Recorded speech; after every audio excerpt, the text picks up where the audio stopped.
네, 원래는 매주 수요일에 뵙는 분들인데요. 오늘 대통령 기자회견이 예정돼 있어서 오늘은 목요일에 모셨습니다. 구교영 경향신문 기자 그리고 시사인의 김은지 기자 두 분 나오셨습니다. 어서 오십시오. 네, 안녕하십니까. 아유 반가워요. 네. 지난주에 우리가 김은지 기자님 헤어컷 너무 예쁘다. 감사합니다. 네. 너무 짧은 게 아닌가요?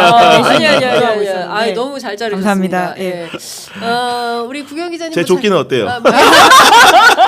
뽀송뽀송하세요. 뽀송뽀송 예쁩니다. 새로 사셨나 보다. 처음 입었습니다. 네. 네. 예, 구경 기자님. 나요. 예, 오늘은 구경 기자님의 그 조끼를 좀 주목해 주시기를 예, 당부드리면서 저희가 방송 시작하겠습니다. 1시간 정도 56분 남았네요. 네. 예, 윤석열 대통령이 또 기자회견을 합니다. 제목이 재밌어요. 끝장 회견이다. 예, 질문 끝까지 받겠다. 오늘 몇 시에 끝날지 알 수가 없어요. 물결 표시 이후에 시간이 예정되어 있지 않습니다. 기자들 기대가 클 것 같은데 경향신문 뭐 준비하고 있습니까? 질문? 아마도 질문은 망라에서 준비할 수밖에 없을 것 같고요. 네. 지난번 두 번에 이제 올해 있었던 그 담화와 기자회견과 다른 점이 있다고 한다면은 그 뭔가 집무실에서 과거에 보면은 40여 분 정도의 그런 사전 담화를 하고 브리핑룸에 내려와서 기자회견을 했는데 이번에 얘기 들어보니까 기본적으로 집무실에서 하는 그 담화의 그런 분량을 굉장히 줄였다고 듣고 있고 대신 기자회견 시간을 대폭 늘린다는 거 아닙니까? 그렇기 때문에 게다가 정치, 경제, 사회 분야 등 제 분야로 나눠서 묻던 것들을 이번에 망라에서 꼬리를 묻는 질문을 허용하겠다고 선언한 상황이기 때문에 기자들 같은 경우에도 특정한 이슈 하나만 준비하는 게 아니고 명태균 이슈, 김건희 이슈 그리고 북한 문제라든가 다양한 이슈들을 망라해서 정말 총체적인 준비를 하고 있는 것 같습니다. 네, 그렇군요. 시사인도 가죠. 저희가 출입 기자가 따로 출입기자가 따로 없어서요. 없어서. 출입 기자 요건이 굉장히 까다롭거든요. 그러니까 매일 가야 되고 기사를 매일 생산해내야 맞아요. 되는데 예. 저희 주간지다 보니까 좀 그 요건이 어려워서 네. 지금 출입을 못 하고 있는 그렇군요. 상황입니다. 근데 저는 그 뭐 주변에 대통령실 출입하는 기자들한테 물어보니까 원래 어제 오전까지만 하더라도 명태균 김건희의 질문이 막 집중이 되다가 트럼프가 예상보다 일찍 발표가 돼가지고 외교안보 문제를 특히 네. 이제 미국 대통령이 트럼프가 됐기 때문에 한국의 정치 상황의 변동이 커져서 외교안보 분야로 질문을 다시 수정해서 준비하는 기자들이 많더라. 그래서 국내용을 해야 될지 국제용을 해야 될지 알 수가 없다. 뭘 해야 될까요? 막 이렇게 고민하는 기자들이 있던데 어느 분야에 사실은 오늘 그 트럼프도 트럼프지만 더 중요한 거는 국내 정치 아니겠습니까? 김은지 기자가 현장에 있다면 어떤 질문 좀 하시고 싶으세요? 저도 좀 생각을 해봤었는데 네. 정진석 비서실장이 운영에 나와서 했던 말들이 사실 가장 인상적이었거든요. 명태균, 윤석열 두 사람의 녹취에 대해서 법적, 정치적, 상식적으로 아무 문제될 게 없다라는 이야기를 했는데 대통령이 이에 대해서 동의하시는지 먼저 여쭤보고 싶고요. 만약에 동의하지 않는다고 하면 그럼 정진석 비서실장에 대한 인사 조치가 필요한 게 아니냐라는 질문으로까지 이어져야 하지 않을까라는 생각이 듭니다. 네. 만약에 동의한다고 하면 거기서부터 참 질문할 게 더 많아질 것 같긴 하네요. 네. 동의한다고 할까요? 동의합니다. 아마 윤 대통령의 특유의 합법이 있지 않습니까? 이제 어떤 물어보는 질문에 대해서 명확한 답을 하기보다는 본인이 하고 싶은 말을 그냥 이제 하는 식으로 질질 끌어서 또 본질을 좀 흐리게 되지 않을까라는 생각이 들어서 좀 제재 질문들을 계속 할 수 있는 시간들 저희가 예전에도 대통령 기자회견 앞두고는 이런 강조 많이 드린 바가 있는데요. 만약에 해당 기자가 계속 좀 질문권을 사용하기 부담스럽다면 이어받는 기자가 앞에서 부족한 것들 다시 좀 물어보는 식으로 가야 되지 않을까 싶습니다. 네, 오늘 있을 기자회견도 제가 뭐 좀 알아보니까 두 가지 문제가 있는 것 같아요. 첫 번째는 마이크. 마이크를 질문을 하면 이제 대변 네. 그 행정관들이 마이크를 이제 배분해야 되는데 이제 갖고 있다가 막 달려가서 이제 손을 들면 그 사람 지목된 사람한테 이제 마이크를 주는데 질문이 끝나면 마이크를 걷어간다는 거예요.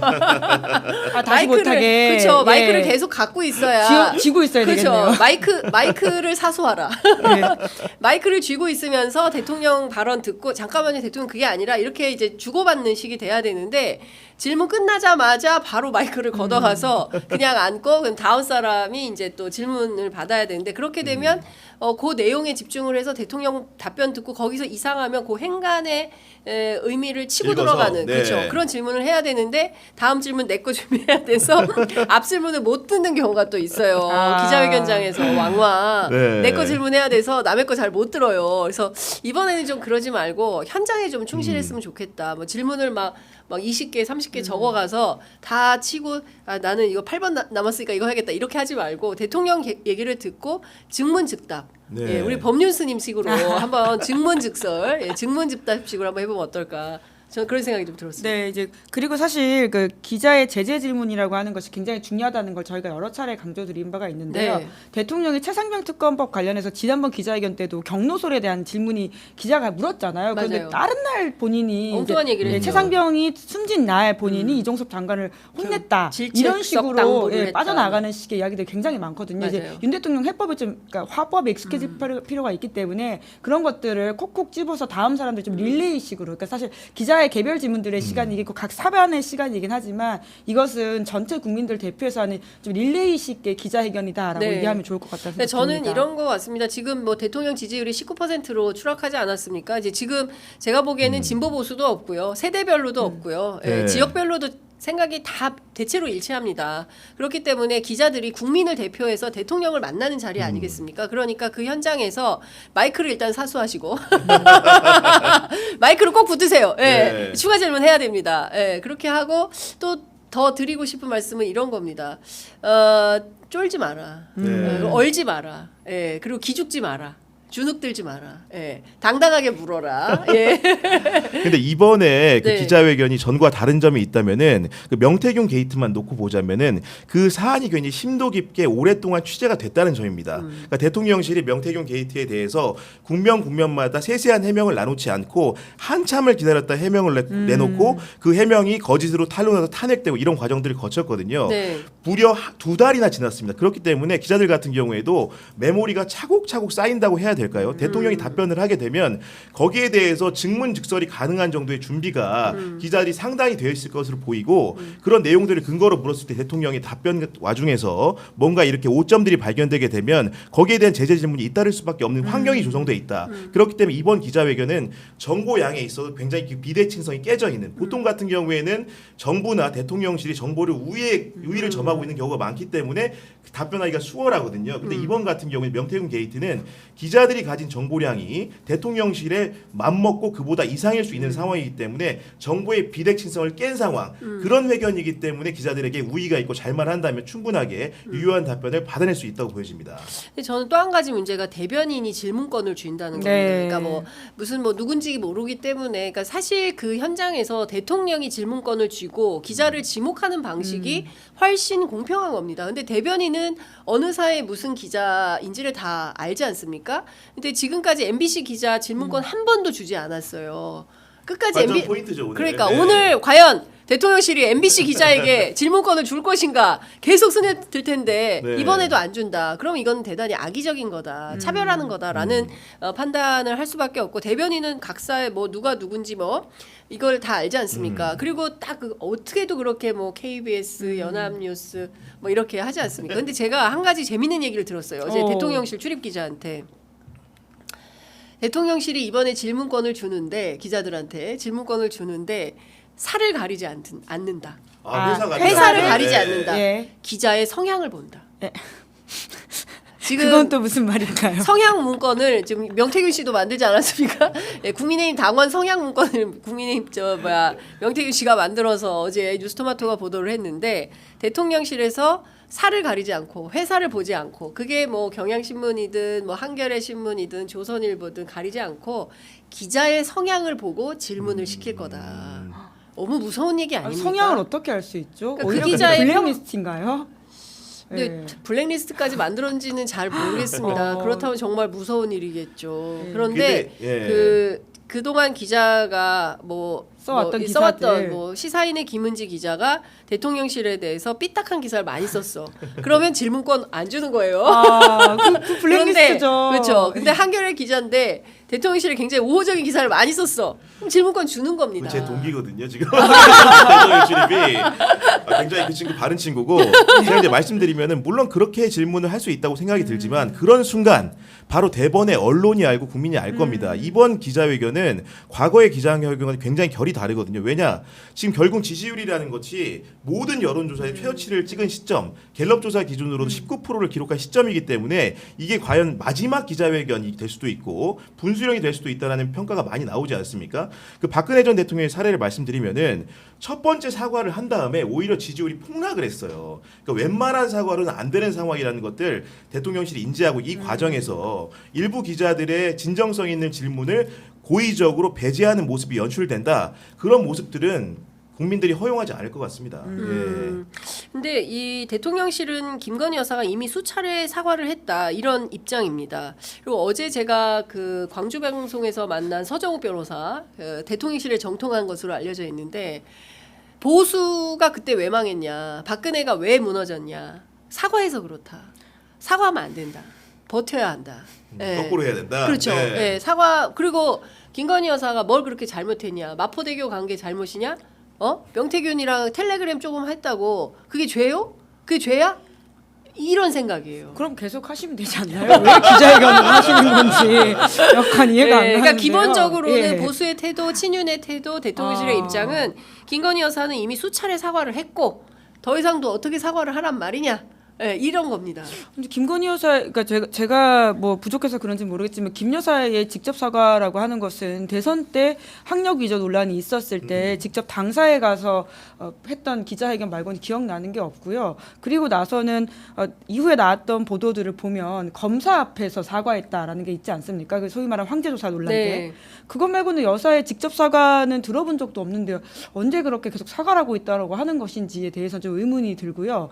이런 태도라면 오늘 기자회견은 안 한만 못할 것 같다라는 걱정이 들기도 하고, 그러니까 아마 최소한의 어떤 바로미터를 20%를 회복하는 정도의 기자회견을 한다라고 한다면 이제 김 여사의 대외 활동을 어느 정도 중단하겠다 정도의 메시지가 나올 것으로 보이는데요. 그러니까 아주 이제 무너진 TK 정도를 살짝 복원할 수 있다고 하더라도 모두의 대통령이 되는 걸 포기하고 있는 기자회견이 아닐까라는 걱정이 들기도 합니다. 그러니까 어떤 내용을 하더라도 결국 특검 수용과 관련된 이야기가 나오지 않을 수가 없는 상황일 텐데요. 그에 대해서 특검이 굉장히 정치적이고 문제가 있다라는 식의 메시지를 내고 이렇게 어떤 타협의 여지가 있다는 걸 말하지 않는다면 과연 이게 민심에 불붙는 것들을 계속 이렇게 소방수처럼 끌 수 있을까에 대해서는 의문이 들고요. 오늘 아침 동아일보만 하더라도 그냥 김건희 특검법 그 정무 감각이 있다라고 하는 김 여사가 그냥 결단해서 받아라라는 김순덕 칼럼이 나왔거든요. 네네네. 이제 이 정도 상황입니다. 그러니까요. 어떻게 보세요?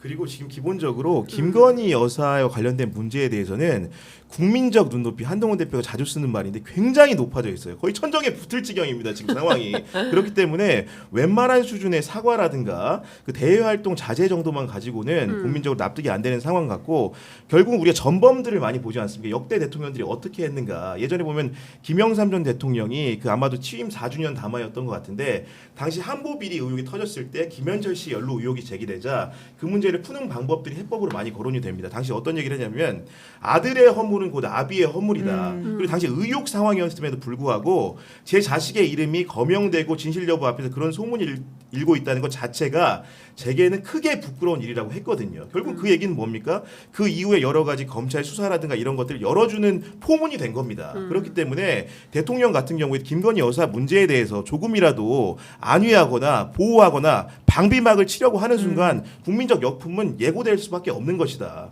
이렇게 생각이 듭니다. 네. 김은지 기자가 출격해라라는 받아주십시오. 물어라. 네. 가지를 못하고 네. 있습니다. 그러니까 오늘만 하더라도 보수 언론에서 김 여사 관련된 이야기들이 또 나오고 있거든요. 이제 강찬호 칼럼에서는 어떤 내용이 나오고 있냐면요.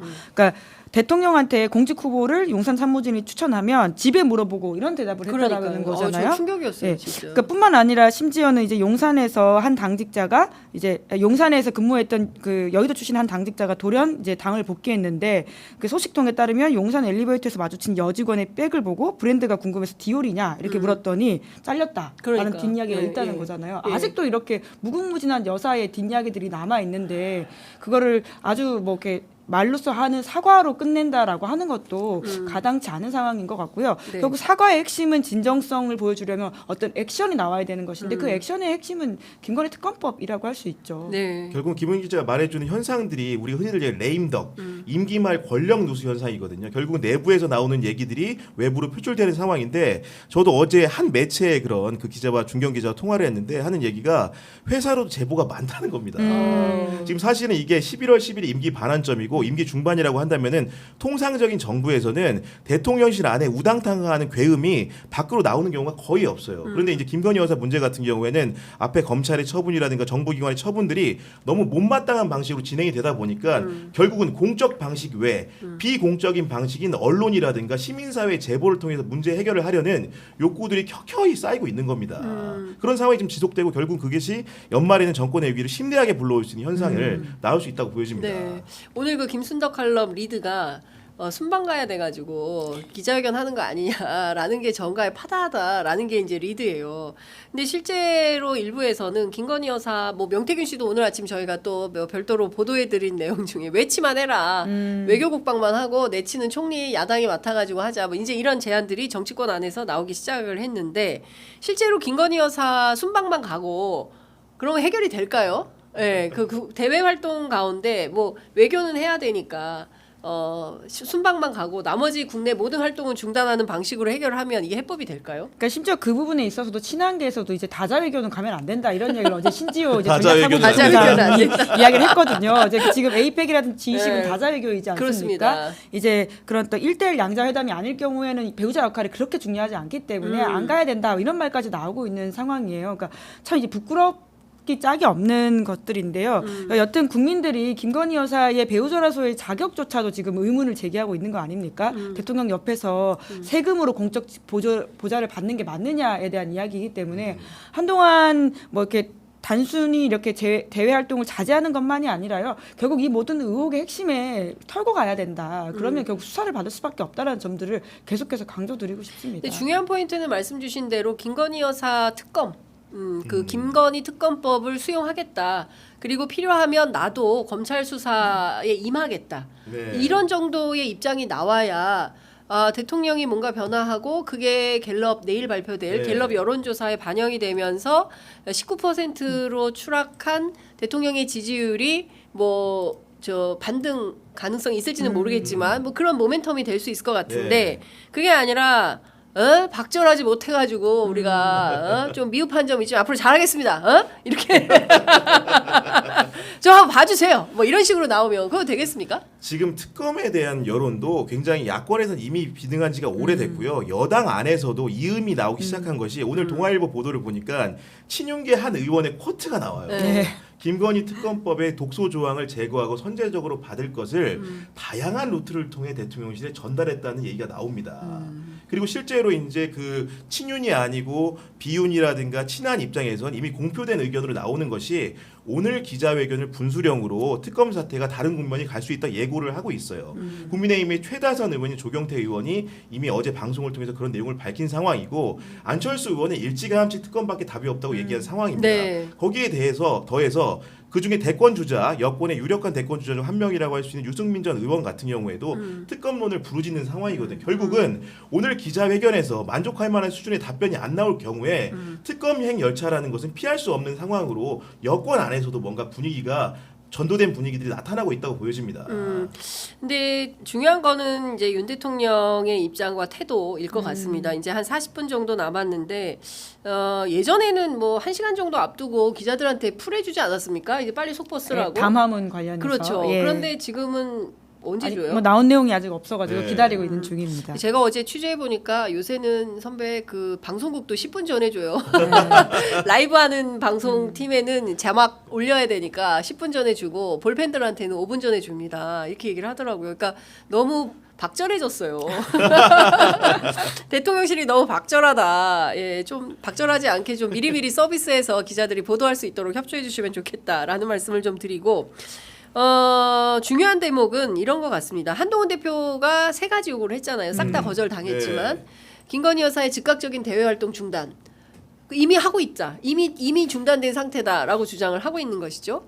그런데 또 이제 폴란드 대통령 오늘도 예. 딱 나타나고 뭐 이제 이런 식인 거죠. 이제 그런 거에 대해서 국민들이 이제 문제 의식을 갖고 있는 것이고, 그리고 제기된 의혹들에 대해서 해명을 하려면 특검인데 그 특검은 또 특감으로 받자라는 네. 게 이제 또 여당의 눈높이인 것이고, 이제 국민 눈높이하고 잘 맞지 않는 것 같은데 어제부터 또 친윤 친한 간에 또 갈등이 막 본격화가 됐어요. 네. 그래서 서로 막 주고받으면서 공중전을 하던데 그건 어떻게 봐야 됩니까? 이철규 뭐 어제 뭐 많은 정치인들이 등장했습니다. 스피커들이. 예. 아무래도 이제 근데 오늘 이제 기자회견이 있기 때문에 네. 그때까지 확전자제하는 모습들은 있는 것 같습니다. 약간의 기싸움 정도라고 이해하면 될 것 같고요. 오늘 대통령의 이제 기자회견 이후에 각자의 기조들을 정해서 어떤 이야기를 할지가 보이긴 합니다. 그리고 벌써부터 사실 그런 이야기를 저희 여기 방송에서도 많은 이야기를 했었는데 주윤야한이라고 하는 표현들을 한 뭐 저희 2달 전부터 하지 맞습니다. 않았습니까? 예, 예. 근데 이제 본격화해서 이제 레거시 미디어 나오고 하던데요. 이제 그런 지 꽤 됐다. 근데 사실 저는 그 표현도 좀 바꿔야 되는 게 아닌가. 죽임야한으로.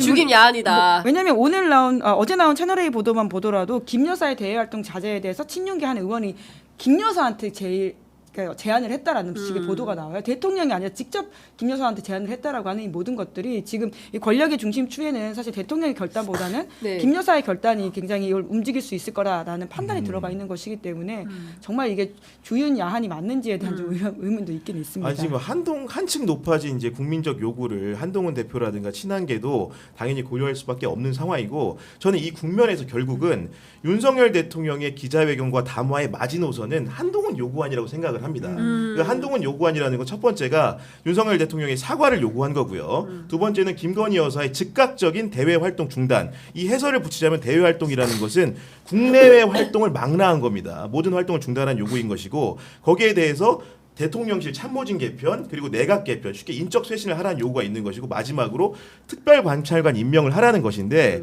지금 이미 대통령실 주변에 나오는 얘기를 청취해 보더라도 이 중에서 넷 중에 3개 정도는 들어질 가능성이 희박한 것으로 예측이 됩니다. 결국은 그 대통령이 한동훈이 제시하는 마지노선까지도 지키지 못할 경우에는 그 전국의 변화, 특히 당정 갈등이라는 것은 지금도 이미 수위가 높아졌다고 하는데 이제는 더 이상 통제 불가능한 영역으로 회전할 수밖에 없다고 생각합니다. 그렇군요. 그런데 한동훈 대표의 이런 태도는 어떻게 봐야 됩니까? 내가 있는 한 우리 대통령이 탄핵당할 일은 없다.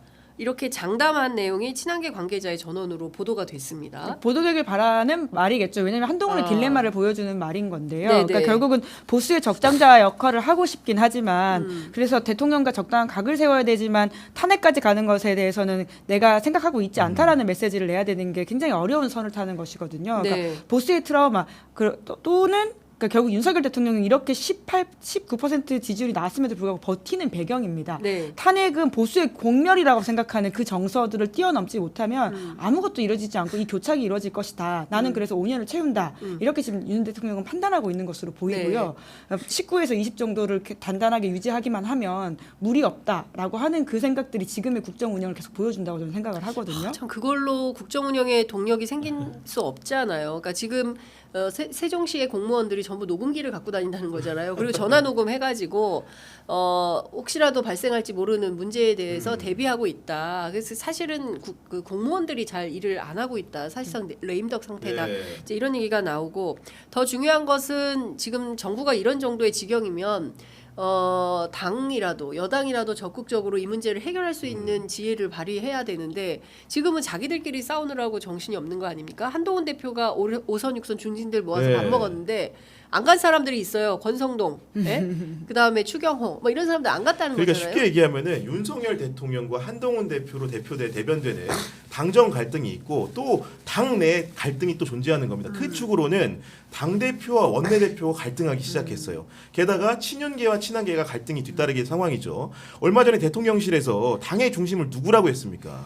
추경호 원으라고 선언하지 않았어요. 그런 얘기들을 기자들한테 한 겁니다. 기자들 만나가지고 당에서 그리고 추경호 원내대표는 어떻게 얘기하고 있느냐? 월요일 날 이제 대통령실 들어가서 자기가 회견을 앞당기게 된 경위를 얘기하면서 당에서 이런저런 말이 있어서 제가 어제 대통령실 다녀왔다. 그래서 가급적 일찍 소통을 가졌으면 좋겠다고 말했다는 얘기를 당대표가 있음에도 불구하고 버젓이 얘기하고 당대표는 그날 언론에 보도될 즈음에야 윤석열 대통령이 대국민 기자회견을 오늘 한다는 얘기를 듣게 됩니다. 이런 상황이 누가 보더라도 정상적인 상황은 아니지 않습니까? 결국은 당정 갈등이라는 것이 당내 갈등으로 비화되니까 결국 당 자체가 컨트롤 안 되는 상황, 어디로 흐를지 모르는 상황이 되니까 국민들은 불안한 것이고 아까 말한 대로 공무원 사회라는 것도 당정이 일치되지 않고 분열에 모자라서 당도 이렇게 되다 보니까 그런 내분 상황들을 목도하고 불안한 겁니다. 네. 그러니까 이 친윤 중진들은 친한계가 주도하는 판에 갈 생각이 없는 거죠. 뭐 또 일부는 또 어떻게 되실지. 아니 뭐 2K가 온다 해서 권성동, 권영세 뭐 두 사람이 차기 당 대표다 이런 설이 막 돌았지 않습니까? 예, 11월달에 당 대표가 예. 바뀔 수 있다 뭐 이런 예. 얘기가 있었는데요. 예. 워낙 사실 11월 위기설이 굉장히 다양한 분들한테 맞아요. 있었거든요. 뭐 윤석열, 김건희 이 부부에 대한 11월 위기설뿐만이 아니라 예. 또 여권에서 생각했던 11월 위기설은 이재명 대표를 그렇죠. 향한 사법 것이기도 선고가 했었고요. 있기 때문에. 또 한반도 위기설도 있었습니다. 지금 맞아요. 굉장히 러시아 우크라이나 상황이 안 좋다 보니까 그러니까 네. 다양한 위기설의 그 어떤 범주의 범위 안에서 이제 아마 2K 이야기까지 나왔던 것으로 보이긴 하는데요. 그러니까 그 지금 가장 핵심은 윤 대통령이 당 대표를 바꿀 만큼의 힘은 없다라고 하는 것이죠. 그러니까 이게 그렇다고 해서 한동훈 대표가 치고 나가는 힘도 없다 보니까 이 어떤 지리한 교착 국면이라고 하는 게 계속 이어지고 그래서 오늘 기자회견이 굉장히 중요한 그 티핑 포인트가 될 수 있을 거다라고 보는 분들이 많은 것이죠. 그렇군요. 그 지금 상황에서 14일 특검 굉장히 중요한데 네. 이 벽을 넘을 수 있을 건지 뭐 민주당 일각에서는 부스러기 전략 얘기도 합니다. 8표만 넘어오면 되고 지난번에 4표 그중에 이제 사실상 2표기 때문에 6표가 더 와야 되는데 그 가능성이 있다 이렇게 보는 세력과 어려울 거다. 예, 역시 특검의 벽은 당연히 이제 또 거부권 행사할 거고 재의결 국면에서는 또 모르겠다. 그러니까 D-Day는 11월 28일이다. 이렇게 얘기하는 정치인들도 있습니다. 네. 우리 구경 기자님 어떻게 전망하세요? 지금 기본적으로 지난주부터 국면이 바뀌었다고 하는 것은 윤석열 대통령의 육성 녹음 파일이 나왔기 때문입니다. 그분들이 아직 특검 표결에는 반영이 안 됐죠. 그러니까 14일 날 첫 번째 투표를 하고 28일 날 이제 재표결을 하게 될 것으로 보이는데 윤석열 대통령의 육성 파일에는 중대 분수령이 있었기 때문에 거기에 반영되고 이끌리는 여론들 아까 설명드린 것처럼 또 오늘 기자회견을 통해서 윤석열 대통령이 지지율을 회복하지 못하게 될 경우에 그런 부분에 동조하는 의원들이 생길 수 있기 때문에 저는 특검법을 굉장히 비관적으로 볼 만한 상황은 아니라고 생각을 하고요. 거기에 더해서 여러 이제 장성철 소장 같은 걸 굉장히 단언을 하던데 김건희 여사의 육성 파일에 노출 가능성이 또 있지 않습니까? 그러면 또 이제 김건희 문제가 돌출되고 여기에 대한 마땅한 해법을 내놓지 못한 상황에서 네. 14일 혹은 28일 그 상간에 그런 육성 파일이 나온다고 한다면 여당 의원들이라도 할지라도 어떻게 준동하지 않을 수 있겠습니까? 흔들릴 수밖에 없다고 봅니다. 김건희 네. 육성 파일 있대요? 뭐 장 소장님 같은 성적 분들은 120%라고 그런 본인은 이야기를 주장을 하고 하시더라고요. 120% 갖고 본인 있대요, 주장입니다. 자기가? 뭐 저는 모릅니다. 장 소장님 불러서 한번 여쭤보시면 될 것 같습니다. 그거는. 네. 궁금하네. 김여사 음성만이 아니더라도 네. 김용민 이제 원내 수석이 어제 이제 라디오 인터뷰에서 했던 이야기들을 보면 대통령 기자회견을 보고 우리는 추가 음성을 더 공개할 것이다 이렇게 이야기를 하고 있거든요. 이제 가지고 있는 음성들을 아직 본인도 다 못 들었다 뭐 이런 식의 주장을 하고 있지 않습니까? 네. 그래서 어떤 게 어떻게 나올지 모른다. 오히려 오늘 기자회견을 반박할 만한 정면의 이야기들. 사실 워터게이트 사건이라고 하는 것도 도청 그 자체로 대통령이 하야한 것이 아니라 그 이후에 대통령의 거짓말이 켜켜이 쌓이면서 결국은 하야로까지 가게 됐던 국면이 이어졌거든요. 그러니까 지금 사실 우리가 대통령의 거짓말이 너무 익숙해져서 그렇지 이 명태균 사건 관련해서는 한두 번이 아닙니다. 그렇습니다. 그렇기 때문에 이후에 오늘 또 나온 기자회견에 틀린 해명이 있거나 아주 적극적 거짓말이 있었다라고 한다면 또 더 문제가 되겠죠. 네. 오늘 기자들이 꼭 해야 되는 것 중에 하나가 팩트 체킹인 것 같습니다. 이제 대통령이 엉뚱한 얘기를 하시거든요. 그럴싸하게. 근데 그게 관계없는 얘기들이 많이 있어요. 그렇기 때문에 현장에서 직접적으로 팩트 체킹을 하면서 참과 거짓을 가려주는 리포트. 그게 아마도 오늘 굉장히 각광받는 기사가 되지 네. 않을까라는 생각을 합니다. 왜냐하면 순간순간 거짓말을 해요. 예. 그래서 그리고 모를 거라고 생각하는데 네. 또 다 찾아냅니다. 대한민국의 영민한 기자들이 어디에 거짓이 있는지 다 샅샅이 뒤져서 찾아내는데 저는 그 말씀을 좀 드리고 싶어요. 그 김영선 해줘라. 네. 당내 말이 많네. 이 대통령 육성 나왔을 예. 때 국민의힘과 보수 패널들이 무슨 얘기를 했냐면 당선인 신분이어서 해당 사항이 안 된다라고 했는데 관련해서 한겨레 신문이 꼼꼼히 지적을 해줬어요. 2020년 대법 판결에 이명박 대통령이 뇌물수수로 징역 17년, 벌금 130억, 추징금 57억을 받았는데 이때 당시에 재임뿐만 아니라 한나라당 대선 후보 확정된 그 순간부터 다 적용을 한 거다. 당선인 신분은 물론이고 그러니까 이거 그때 기소하고 저 수사한 사람이 누굽니까? 윤석열 한동훈 팀이에요. 그렇기 때문에 본인들이 했던 일을 이제 와서 자기의 문제가 되니까 그때는 맞고 지금은 틀리다 할 거냐? 이 질문에 대해서 검사 한동훈은 답하라. 이게 김용남 전 의원의 주장입니다. 예, 그러니까 제가 보기에는 사실은 별로 탈출구가 없어 보인다. 근데 오늘 기자회견에서 관련해서 어떤 입장을 밝힐지 좀 지켜봐야 될 것 같다라는 생각이 좀 드는데요. 이 부분은 좀 어떻게 보십니까? 저는 최근에 대학가의 시국 선언이 이어진다 그래서 네. 저는 학생들이 시국 선언 하는 줄 알았어요. 그랬더니 대학 교수 이제 시국 선언도 교수님들이 하시더라고요. 네. 이런 그 정가에 퍼지는 시국 선언 분위기는 좀 어떻게 보세요? 그러니까 어제도 보면은 인천대학교 교수들이죠. 예. 국립대 교수들인데 시국선언 행렬에 동참했고 결국은 어떤 내용이냐면 굉장히 내용도 수위가 높더라고요. 역사와 국민의 준엄한 명령이다. 네. 뭐 즉각 하야라는 제목의 시국선언 문이었던 것 같고 결국 국민의 분노가 하늘을 찌르는 상황에서 국민 민심 어기는 대통령 없다 이런 의미에서 학식 있는 지식인들이 나선 것이라고 보여지고요. 지금 인천대뿐만이 아니고 앞서도 보면 뭐 한양대라든가 다른 여타 대학들에서도 이런 물결이 잇따르고 있기 때문에 이런 것들이 결국은 교수들이 영향을 받고 학생들이 영향을 받고 또 시민사회까지 가지 않겠습니까? 결국 집회의 대열로 이어지는 그런 형국이 아닌가라는 관측을 해봅니다.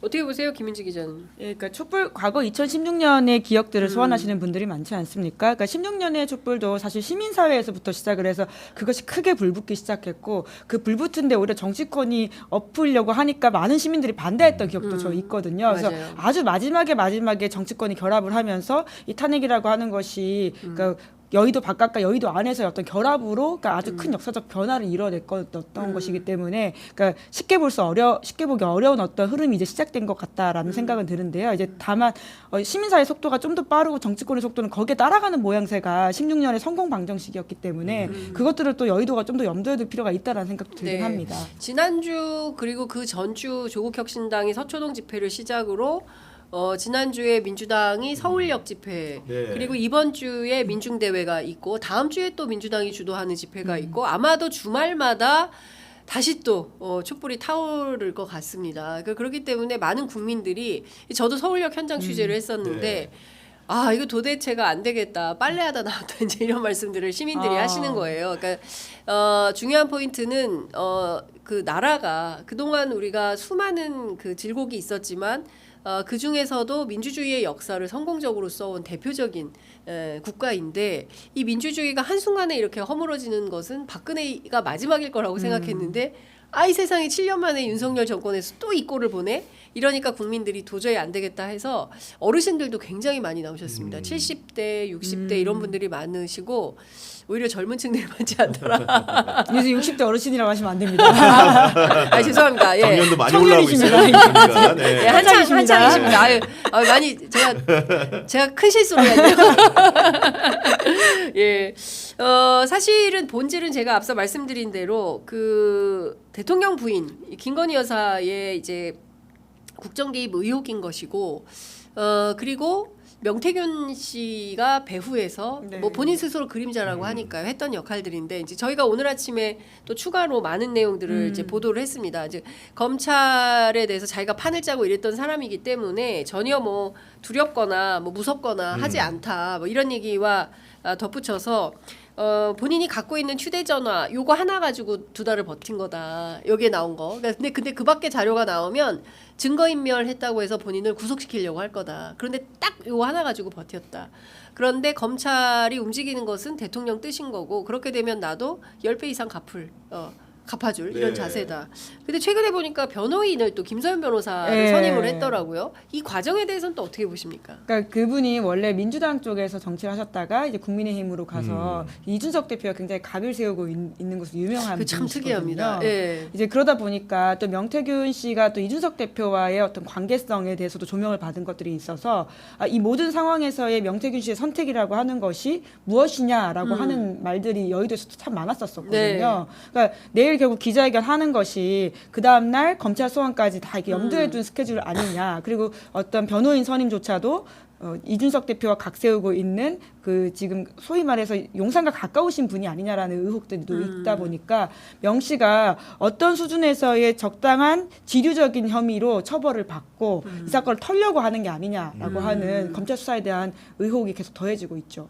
그러니까 되게 수가 복잡한 수예요. 복잡한 수라고 저도 들었어요. 예. 예. 저도 듣기에도 김소연 씨를 명목상의 변호인으로 선임을 했고 실제로 황우여 그 대표 전 대표가 이제 몸담고 있는 로펌에 소속돼 있기 때문에 뭔가 관리 대상에 들어온 게 아닌가라는 해석이 한 축에 있고 다른 한 축의 해석으로는 명태균 씨가 다양한 셈을 갖고 지금 접촉을 하고 있다는 얘기가 있습니다. 아마도 이제 우리 장윤선 선배도 그런 얘기를 다양한 얘기를 들었기 때문에 좀 아직 조심스럽지만 그런 상황이고 명태균 씨도 제가 알기로는 완벽하게 누구 편에 서기로 결정한 상황은 아닌 것 같아요. 네. 그런 상황에서 결국은 오늘의 대통령 기자회견과 담화에서 본인을 어떻게 지칭하고 뭐라고 설명하는지가 그의 분노 발작 버튼을 누르냐 안 누르냐가 우리 장윤선 취재 편의점에서 누차 밝힌 대로 그 분수령이 될 것 같고 네. 결국 그 이후에 검찰 수사라는 것도 그 상황 여하에 따라서 확전될 수도 있고 소강 상태로 갈 수 있다 이렇게 보여집니다. 그런데 저는 기본적으로 오늘도 이제 CBS 노컷뉴스에 아침에 단독 보도가 나왔던데 대선 면밀 조사를 하는 과정에서 비용을 충당한 그 창원시장 예비후보 중에 하나가 조폭 출신의 사람을 이제 돈 배달에 썼다는 거 아닙니까? 네. 무슨 얘기냐면은 언론들이 지금 다양한 취재를 하고 있고 그 결국 눈앞을 가릴 수 없는 다양한 그 보도들이 나오고 있어요. 그렇기 네. 때문에 검찰 수사라는 것도 언론 보도가 이렇게 견인하게 될 경우에는 아무리 그 내용들을 가두리 안에 양식을 하고 싶더라도 실제로 그런 틀 밖으로 나올 수밖에 바다로 갈 수밖에 없는 상황이 올 것이고 지금 언론의 국면이라는 것은 이미 그런 상황으로 가고 있다고 저는 생각을 합니다. 아, 충격적이네요. 그런데 저는 이런 생각이 좀 들어서 원래 이병철 변호사를 했었잖아요. 네, 그렇죠. 이병철 변호사는 이준석 대표하고 가까운 사람이잖아요. 그리고 그런데 다시 또 바꿨어요. 예. 김소연 변호사로 바꿨고 김소연 변호사는 가세현 변호사고 그리고 이준석과 각을 세우고 있는 사람이고 그리고 이준석에 대해서 또 그 명태균 씨는 각별한 애정을 가지고 있어요. 끊임없이 이준석 총리시켜라. 탈출구는 이것밖에 없다. 그리고 한동훈하고 한동훈을 이준석을 총리시키면 이준석이 한동훈을 또 괴롭힐 거다. 그래서 이준석과 한동훈 이게 탈출구다. 그리고 당신은 그냥 외치만 해라. 국방 외교만 해라. 이게 지금 윤석열이 사는 길이다. 이런 조언을 하고 있어요. 그러면서 이제 김소연 변호사를 쓴 거예요. 그리고 김소연 변호사는 또 무료 변론을 한다는 거고 이분도 되게 독특한 이력을 갖고 있기 때문에 이 국면이 어디로 갈지 저는 진짜 목화 궁금합니다. 네, 네. 오늘 기자회견에 그럼 결국 핵심 청취자가 명태균 씨라고 한다면 이 기자회견 앞자리에 서서 질문을 대신하는 기자들 그리고 수많은 국민들이 보고 있다라고 하는 것보다는 명 씨를 향한 메시지가 가장 핵심이다라고 하는 게 참 씁쓸하다라는 생각이 들고요. 여전히 이 사안의 본질을 대통령이 못 보고 있을 수도 있겠다. 그리고 이거는 그러니까 혼절없이 더 커질 것이다라는 생각이 드는데요. 다만 이제 언론 보도들이 워낙 많이 나와서 이제 검찰도 움직일 수밖에 없을 것이다라는 구 기자님의 전망이 저는 맞다고 생각하면서도 지금까지 보여줬던 그 검찰의 행태들 특히 도이치모터스 정도는 사실은 불기소까지는 아니어도 뭉개고 가지 않을까라고 하는 전망들이 굉장히 크지 않았습니까? 이렇게까지 언론 보도가 나오고 심지어 법정 판결이 나왔음에도 불구하고 결국은 불기소를 했거든요.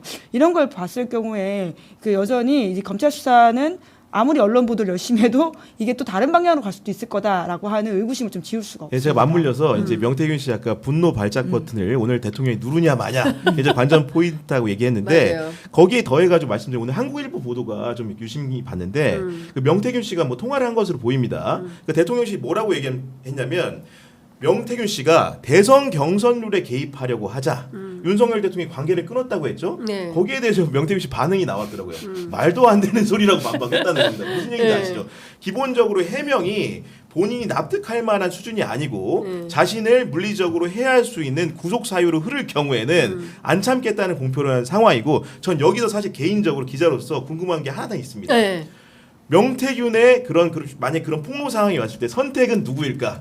장윤선이냐 주진우냐? 방금 명태균 네. 씨가 4분 전에 페이스북을 올렸다고 아, 하는데 네, 대통령 네. 기자회견 직전이지 않습니까? 예, 예. 저의 경솔한 언행 때문에 공개된 녹취 내용으로 마음의 상처를 입으신 분들께 진심으로 사죄드립니다. 녹취를 폭로한 강 씨는 의붓 아버지 병원비 명목으로 2천만 원을 요구했고 운전기사 김 씨는 비례대표 국회의원을 요구하며 협박했습니다. 이렇게 남겼네요. 그러니까 이제 뭐 대통령 기자회견 직전에 이런 이야기를 했다는 것도 뭔가 참 본인도 이제 의미심장합니다. 피해자라는 그렇죠. 예, 예, 예, 피해자이고 예, 예. 내고 들어간 거죠. 지난번에 말씀드린 것처럼 갑자기 사과를 하고 네. 마음의 상처를 입으신 분들께 진심으로 사죄드린다. 결국 이 사과의 대상이 대통령과 김건희 여사이지 않겠습니까? 예, 예. 김건희 여사의 아. 그 텔레그램인가요? 카톡인가요? 요새 하도 뭐 폭로되는 게 많아가지고 그거 아닙니까? 그 무식한 지가 뭘 안다고 무식한 우리 오빠를 용서하세요. 그건 카톡이고요. 그렇죠. 텔레그램도 이제 일부 공개된 바가 있습니다. 그 소위 말하는 정보지 찌라시라고 하는 것들을 이제 여사가 보내준 모습으로. 그 핵심은 이런 것 같아요. 그러니까 명태균 씨는 자기가 살 길을 선택한다. 제가 지난번에 이제 정치비상구 가서도 말씀드린 것처럼 그 가족에 대한 애착이 굉장히 강하고 본인 스스로 조실부모해서 어렵게 컸기 때문에 아이들을 지켜야 된다는 생각이 큽니다. 그리고 뭐 언론 특히 민주당에 대한 반감 뭐 이런 것도 뭐 보수 뭐 안 믿어요. 이 사람이 믿을 것은 실존하는 실제하는 권력인데 자기를 지켜줄 것은 역시 윤 대통령 내외밖에 없다. 그리고 그들과 과거에 한 일이 너무 많아요. 예, 그렇기 때문에 그 우리가 증거 운명 공동체 이런 표현을 썼던 것처럼 비슷한 상황의 맥락이 있을 것이다라는 생각이 좀 드는 것이고요. 변호사의 조력을 받지만 아마도 주도는 명태균 씨가 할 거다. 그렇죠. 예지력이 있죠, 예지력이.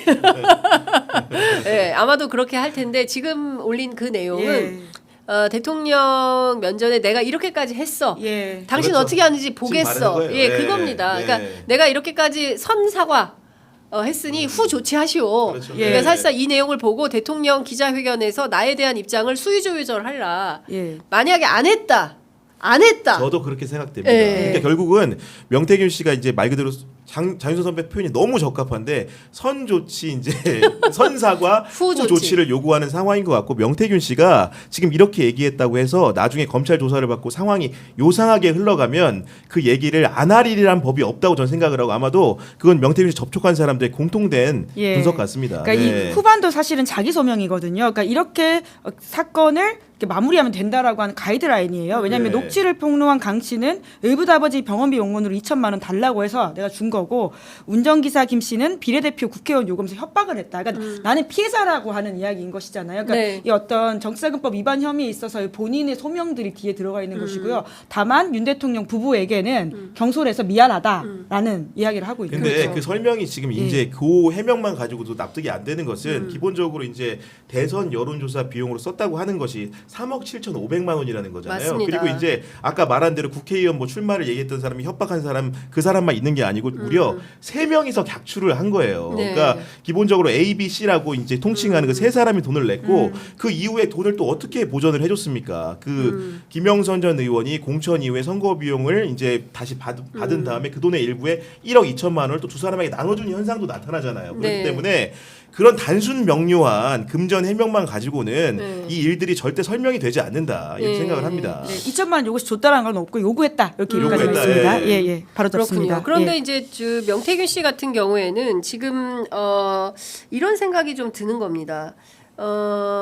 만약에 검찰에 가서 본인에 대해서 뭐가 인신 구속이라든가 뭐 이런 상황이 발생되는 것을 막기 위한 조처를 하는 거거든요. 근데 제가 오늘 뭐 보도한 내용에 이런 내용이 있어요.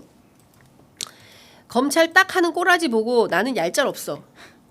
검찰이고 나발이고 내가 다 보여줄게. 내가 거기서 판짜고 다 했는데 걔들이 무섭거나 두렵거나 하겠어? 자기는 검찰이 두렵거나 무섭지 않다라는 얘기를 하고 있는 거고요. 뭐 기자들 얘기를 해요. 난 기자들이 이해를 못 하겠어요. 대화가 안 돼. 기자들이 잘 모르고 온다. 이런 얘기를 하면서 이 전화기 이제 본인의 전화기를 딱 들고 설명을 하는 거예요.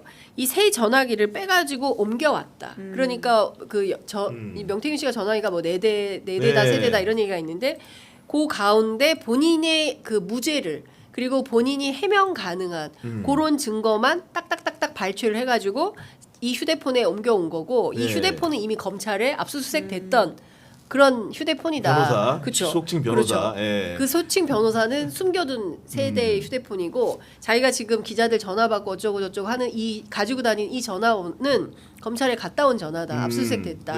여기에는 딱딱딱딱 있어야 될 자료도 있다. 요걸로 내가 2달 버텼다. 네, 그 얘기를 내 뒤에 백그라운드 3개가 더 있다. 그 얘기를 하는 겁니다. 그리고 이거 말고 다른 내용들이 현출되기 시작하면 명태균이가 증거인멸했네. 증거인멸하면 뭐가 됩니까? 구속사유가 되잖아요. 그렇기 때문에 자기는 그렇게 움직이지 않는다는 겁니다. 그러니까 이 사람은 그 내용을 알고 검찰 수사에 일찌감치부터 대비를 하고 있었던 것이고 대통령실에 끊임없이 SOS를 보내면서 나 건드리지 마. 나 건드리면 당신들도 위태로워. 이렇게 협박 또는 겁박을 그렇죠. 하고 있는 예. 것이고 그 결정판이 오늘 예. 페이스북에 올린 겁니다. 자, 선사과했어요. 자, 태도 보겠습니다. 어떻게 하실지 지켜보겠어요. 아니 우리나라 13분 남았습니다. 13분. 우리나라 네. 최고 권력의 그 정점이라고 할 수 있는 대통령실을 상대로 물과 기자회견을 이렇게 20여 분 앞두고 게임을 할 수 있는 사람이 예. 누가 있을까요? 네. 그만큼 명태균 씨가 아까 장윤 선배 말한 대로 가진 게 많기 때문에 이런 대화가 가능한 거라고 보여집니다. 그러니까 그 가진 게 많다라는 말 있고 윤석열 대통령이 석연찮은 구석이 있다는 거잖아요. 네. 그러니까 우리나라의 말씀처럼 최고 지도자라고 할 수 있는 대통령이 이런 협박에 먹히는 모습들을 보여주고 그 협박범한테 정말 휘둘리는 모습을 보인다는 그 자체가 굉장히 좀 뭐라고 할까요? 이렇게 참 단어를 어떻게 골라야 될지 그게 모르겠는데 진짜 참담한 거죠. 참담하네요. 예, 처참하네요. 그렇죠. 예. 그러니까 이런 겁니다. 그러니까 아. 저는 그 정치 기자로서 명태균 씨는 굉장히 우리들에게는 중요한 취재원이에요. 예, 왜냐하면 많은 내용을 갖고 있고 그렇죠. 예. 그동안 그 여권의 정치를 어떻게 이 사람이 핸들링했는가를 이 사람의 증언과 육성을 통해서 확인할 수 있는 내용이 너무 많아요. 그러니까 저는 지금 시작도 안 했다고 보거든요. 그러니까 본인이 어떻게 움직였는지에 대해서는 구체적으로 설명하지 않았어요. 내가 이것도 했는데 저것도 했는데 뭐 이런 발언을 하면서 일종의 풍선, 에드벌론만 계속 띄우고 있지 내가 구체적으로 뭘 했는지는 기다려라.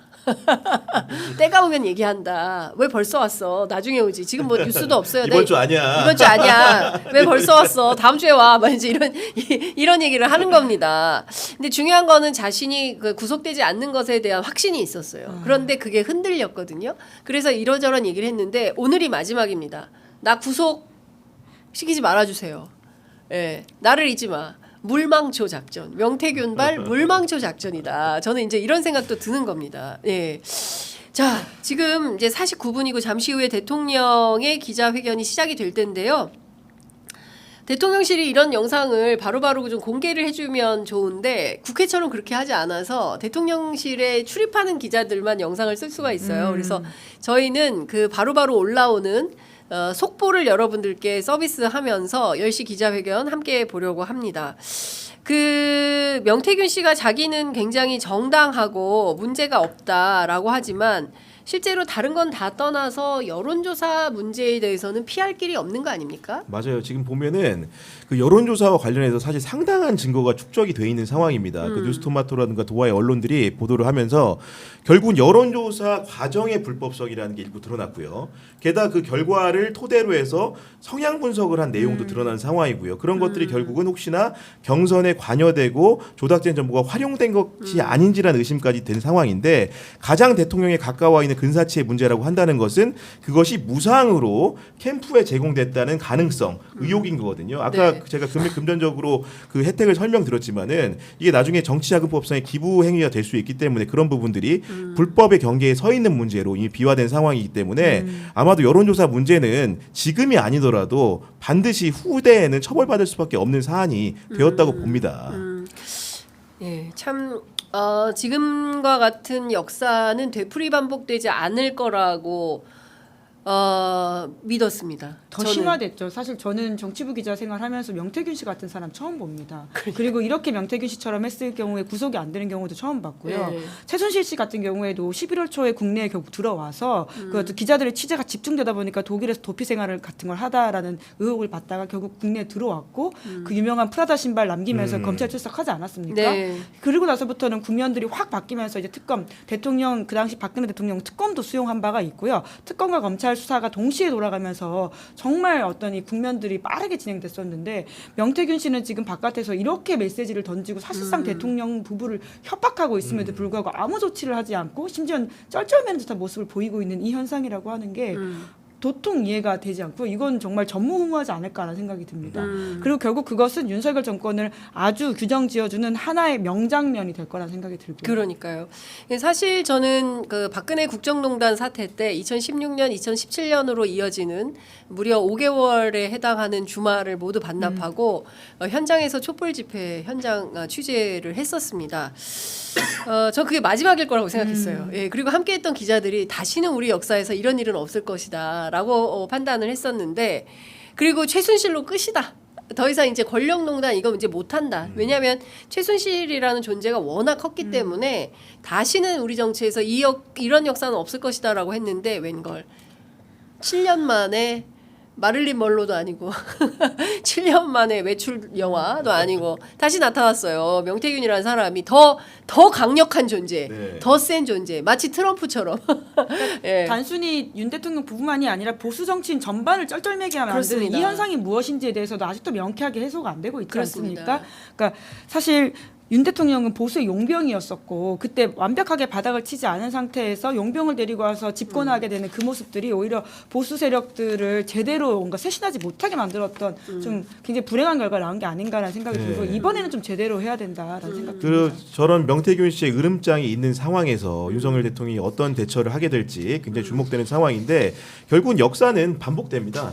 그 박근혜 전 대통령이 국민적 지지를 받지 못하게 된 경위 중에 하나가 최대 경위 중에 하나는 최순실 씨에 대해서 잘못된 설명을 했기 때문이군요. 당시 어떤 얘기를 했었냐면은 기본적으로 청와대 보좌 체제가 완비된 다음에는 최순실의 조력을 받은 게 없다는 취지로 말했는데 실제 상황은 다르지 않았습니까? 그렇죠. 결국 명태균 씨가 저렇게 사탕 발림을 하고 있지만 실제로 명태균 씨와 관련된 그런 자신의 관계에 대해서 일일이 세세하게 정확하게 설명하지 않는다고 한다면은 더 큰 파국을 불러올 수 있다는 점을 지금이라도 대통령실은 인식을 해야 될 것 같습니다. 네. 네, 그래도 그나마 좋은 소식 하나 전하면 네. 3만 명이 돌파했습니다. 오, 와, 저희 아이고. 동접 3만을 진증 돌파했습니다. 넘었어요, 아까 아, 그래요? 보니까. 예, 예. 아, 우리는 왜 이렇게 예. 안 오는 거 있구나. 4시에 시상으로 좀 오세요 좀. 오후 4시입니다. 네, 아유, 시청자 여러분 너무 감사드립니다. 아, 3만 명을 돌파했습니다. 너무 네. 감사드립니다. 아, 오늘 네. 뒤에 분들이 더 훌륭하신 분들이라서 더 올라갈 것 기록 같아요. 제가 쫙 보기엔 되겠네요. 꼭 채울 수 있을 것 같은데요. 보니까 네. 근데 좋아요가 지금 제가 잘못 보고 있는 건가요? 좋아요가 68이어서 설마 이거는 아니겠죠? 제가 보는 건 지금 10,000명이 좋아요. 넘었어요. 그래요. 제가 비상구 죄송합니다. 동접자보다 좋아요가 많아요 지금. 갑자기 폭주하는 구교영 진행자. 네, 제가 이런 말씀 좀 드리고 싶어요. 제가 궁금한 게 두 가지가 있었습니다. 명태균의 정치 성향은 뭐냐, 그리고 윤 대통령의 정치 성향은 뭐냐, 네. 보수냐, 이게 궁금했는데 명태균 씨가 이런 말을 합니다. 아니, 노래방 주인이 뭐 호남 출신, 영남 출신 가려봤습니까? 오는 손님 그냥 다 받는 거예요.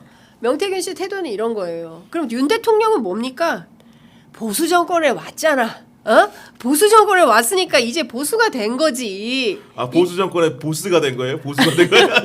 아니, 보스라는 말을 안 하고 보수 네, 정권에 네. 왔으니까 이제 보수 네. 이제 웃으면서 그런 얘기를 합니다. 정권 교체용이다. 이제 이런 얘기를 하는 건데요. 저는 대한민국 보수가 정말 너무 지금 정말 그 절멸적 상황 아니겠습니까? 네. 그러니까 이게 그 극단 보수의 행태가 어느 정도냐면 한강 작가가 노벨 문학상을 받아왔으면 대한민국은 진보 보수 없이 다 잘했다고 해야 돼요.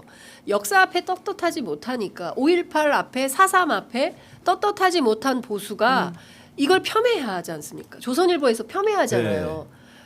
그리고 엉뚱한 소리 하지 않습니까? 저는 대한민국 보수가 대한민국에서 정말 제대로 된 보수로 태어나려면 역사 앞에 당당해지고 떳떳해야 된다.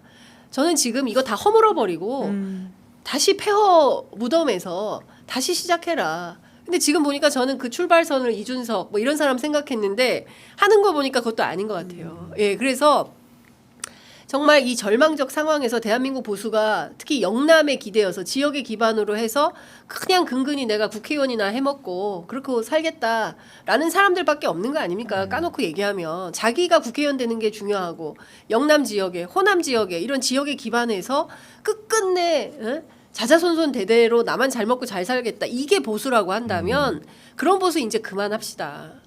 예? 박근혜 겪었잖아요. 윤석열 겪고 있잖아요. 그러면 여기에서 새로 태어나는 뭔가 이런 자세와 태도가 보여줘야 돼. 그 깃발 누가 들지? 네. 누가 들어요? 김은지 기자님. 명태균 씨한테 아유, 네, 저희가 3만 얘기하니까 3천 명이 나왔어요. 아무래도 왜냐면 죄송합니다. 예. 10시에 또 이제 아, 방송이 되다 그렇군요. 보니까 예. 아마도 10시에 우리 시청자분들 말씀드린 네. 10시부터는 저희보다 한층 더 대단한 패널들이 준비하고 있으니까요. 네. 해설 방송 제대로 하지 않습니까? 오늘? 그렇습니다. 네. 오늘 저희가 자막 속보 어렵게 네. 준비했습니다. 실시간으로 자막 속보 저희가 대국민 담화 자막 속보도 내보내드리고요. 명쾌한 해설과 그 내용이 있을 겁니다. 그렇다고 해서 이 두 기자님이 뭐 그게 못하다 이건 아닙니다. 굉장히 초대고 훌륭한. 그분들은 더 이제 부스트업을 하실 거다. 선만돼서 박수 칠 때 예. 떠났어요. 좋았어요. 그러니까 지금. 예. 네. 다시 말씀하시니까 돌아오시네요. 아, 네, 감사합니다. 돌아오시기 바랍니다. 지금 그 굉장히 많은 또 속보가 쏟아지고 있습니다. 근데 이 와중에 추경호 원내대표 재판부 이재명 1심 생중계 결단 내려달라라고 얘기를 하고 있고요. 이재명 대표 이런 얘기합니다. 어디 갔지? 없어졌네. 오늘 페이스북에 예, 뭐 글을 올렸었죠. 뭐 많이들 집회에 와달라라는 예. 얘기가 있었는데 그게 어디로? 시청역을 가득 메워달라라고 이제 집회 참여를 독려했다는 것이고요. 인사국민행동의 날. 네, 그리고 네. 한동훈 대표는 이와 관련해서 민주당의 장애 집회는 판사를 겁박하는 저열한 수준의 사법부 파괴다 이렇게 비판을 하고 있습니다. 그러니까 국민의힘은 이재명 천동설이에요. 네, 모든 지구는 이재명 중심으로 돌아갑니다. 그래서 이재명 대표 얘기를 하고 있고요. 윤석열, 트럼프 12분간 통화를 했다는 소식 들어와 있고 윤 대통령 오늘 잠시 후 2분 뒤에 시작합니다. 끝장 회견을 통해서 모든 사안에 대해서 설명하겠다라는 입장을 밝히고 있습니다. 친한계 한지아 대변인 김건희 여사 전면적 대외 활동 중단 필요하다. 윤석열 이제 박절해야 한다. 라는 입장이 나와 있습니다. 자, 어떻게 보십니까? 지금과 같은 상황에서 특검은 특검은 수용하겠다는 입장이 나와야 되는데 자, 예측의 달인 예. 김은지 기자님. 저희 사실 4월 총선 때도 총선 결과 보면서 같이 이야기하지 않았습니까? 대통령 변할 것이다 안 변할 것이다 있어서 저희 셋 다 대통령 안 변한다고 이야기하자 그 당시에 성한용 한겨레 기자께서 바뀔 거다 이렇게 희망 섞인 전망을 해주신 네, 바가 있습니다. 성한영 선배가 그렇게 하셨죠. 근데 예. 결과적으로는 그 중차대한 총선을 겪어도 대통령이 변하지 않았는데 과연 이번에 특검까지 갈 수 있을까? 물론 제가 틀리길 바랍니다. 근데 쉽지 않아 보입니다. 뭐 저 역시도 봤을 때는 지금 특검을 기대하기는 어려운 형국인데 다만 오늘 윤석열 대통령의 기자회견이 담화가 특검을 이끌 수는 있다고 보여집니다. 그러니까 윤석열 대통령 스스로 특검을 수용한다고 못하겠지만 특검을 수용하게끔 하는 촉매제는 될 수 있다. 그런 의미에서 대통령의 기자회견이 굉장히 주목된다고 저는 생각합니다. 네. 자, 보겠습니다. 실제로 윤 대통령 지금 뭐 59분인데도 아직 안 들어온 거예요? 네, 담화 내용이 네, 아직 담화 내용이 네. 아직 기자들에게 배포가 안 되고 있는 것 같습니다. 네. 이게 좀 심합니다. 예, 이제 줘야 됩니다. 이 정도 되면 1분 전이기 때문에 이제는 배포하셔야 됩니다. 실패전 때문에 그런 건가요? 예, 굉장히 의식하는 것 같습니다. 지금. 이 정도 네. 엠바고 걸고 주셔야 됩니다. 빠른 배포를 악망합니다. 자, 두 분 말씀 오늘 여기까지 듣도록 하고요. 다음 주에도 뵙겠습니다. 고맙습니다. 네, 감사합니다.